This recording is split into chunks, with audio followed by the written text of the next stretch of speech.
Hi friends, welcome to Deivas Nalabagam. இன்னைக்கு தெய்வாஸ் நலபாகத்துல ஒரு சூப்பரான பிரேக்ஃபாஸ்ட் ரெசிபி தாங்க பார்க்க போறோம். ஆமாங்க, மிளகு தக்காளி கீரை வச்சு நல்ல ஒரு ஹெல்தியான தோசை எப்படி செய்யறதுன்னு தாங்க பார்க்க போறோம். யூசுவலா கீரை பிடிக்காதுன்னு சொல்றவங்க கூட இந்த தோசையை நல்லா விரும்பி சாப்பிடுவாங்க.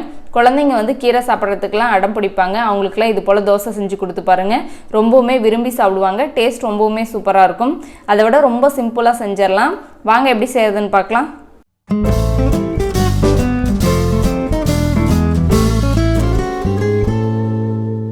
ஃபர்ஸ்ட் இந்த ரெசிபி பண்ணுறதுக்கு ஸ்டவ் ஆன் பண்ணி ஒரு பேனை ஹீட் பண்ணிவிட்டு இதில் 1 டீஸ்பூன் அளவுக்கு ஆயில் சேர்த்துக்கோங்க. கூடவே 1/2 டீஸ்பூன் அளவுக்கு சீரகம் சேர்த்துட்டு இது கூடவே 1/2 டீஸ்பூன் அளவுக்கு மிளகு சேர்த்துக்கோங்க.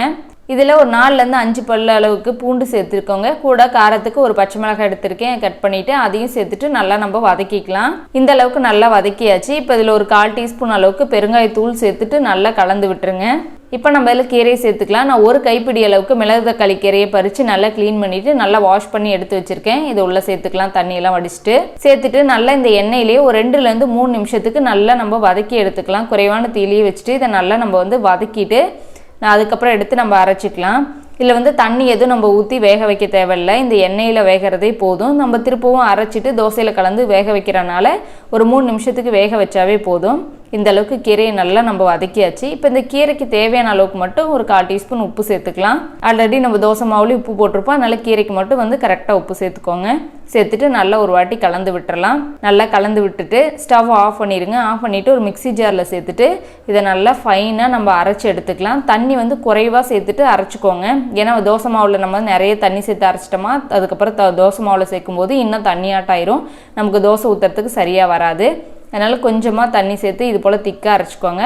நான் இப்போ 2 கப் அளவுக்கு தோசை மாவு எடுத்து வச்சுருக்கேன். இப்போ நம்ம அரைச்சதை உள்ளே சேர்த்துடலாம். சேர்த்துட்டு எல்லாம் ஒன்று போல் நல்லா கலந்துக்கலாம். எல்லாம் ஒன்று சேர்ந்து வர அளவுக்கு நல்லா கரைச்சாச்சு. இப்போ கரெக்டாக நம்ம அரைச்சனால நமக்கு வந்து கரெக்டாக இருக்குது, சரியாக இருக்குது பதம் தோசை ஊற்றுறதுக்கு. தோசை கல் நல்லா காஞ்சிட்ருக்கு. நம்ம எப்பவும் போல் இப்போ வந்து தோசை ஊற்றிடலாம். அவ்வளோதாங்க. எப்பவும் நம்ம தோசை ஊற்றுற மாதிரியே அழகாக நம்ம வந்து தோசை நல்லா மெல்லிசாவே ஊற்றி எடுத்துக்கலாம். இப்போ மேலே நமக்கு தேவையான மாதிரி நெய் அப்படி இல்லைன்னா எண்ணெய் எது விருப்பமோ வந்து நம்ம கொஞ்சமாக அதை வந்து நம்ம ஊற்றி விட்டுக்கலாம். இப்போ நல்லா ஒரு சைடு வந்ததுக்கப்புறம் திருப்பி போட்டு இன்னொரு சைடு நல்லா வேக வச்சு எடுத்துக்கலாம். நல்லா கிறிஸ்பியாக வேணும் அப்படின்னா இன்னும் கொஞ்சம் நேரம் நல்லா வேக வச்சு எடுத்துக்கலாம். ரொம்பவுமே இந்த தோசை டேஸ்ட்டாக இருக்கும்.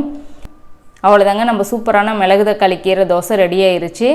நீங்களும் ட்ரை பண்ணி பாருங்கள். உங்களுக்கு எப்படி வந்துச்சுன்னு சொல்லுங்கள். இந்த ரெசிபி உங்களுக்கு பிடிச்சிருந்துச்சுன்னா லைக் பண்ணுங்கள், ஷேர் பண்ணுங்கள். நம்ம தெய்வாஸ் நலபாகம் சேனலுக்கு சப்ஸ்கிரைப் பண்ணிக்கோங்க.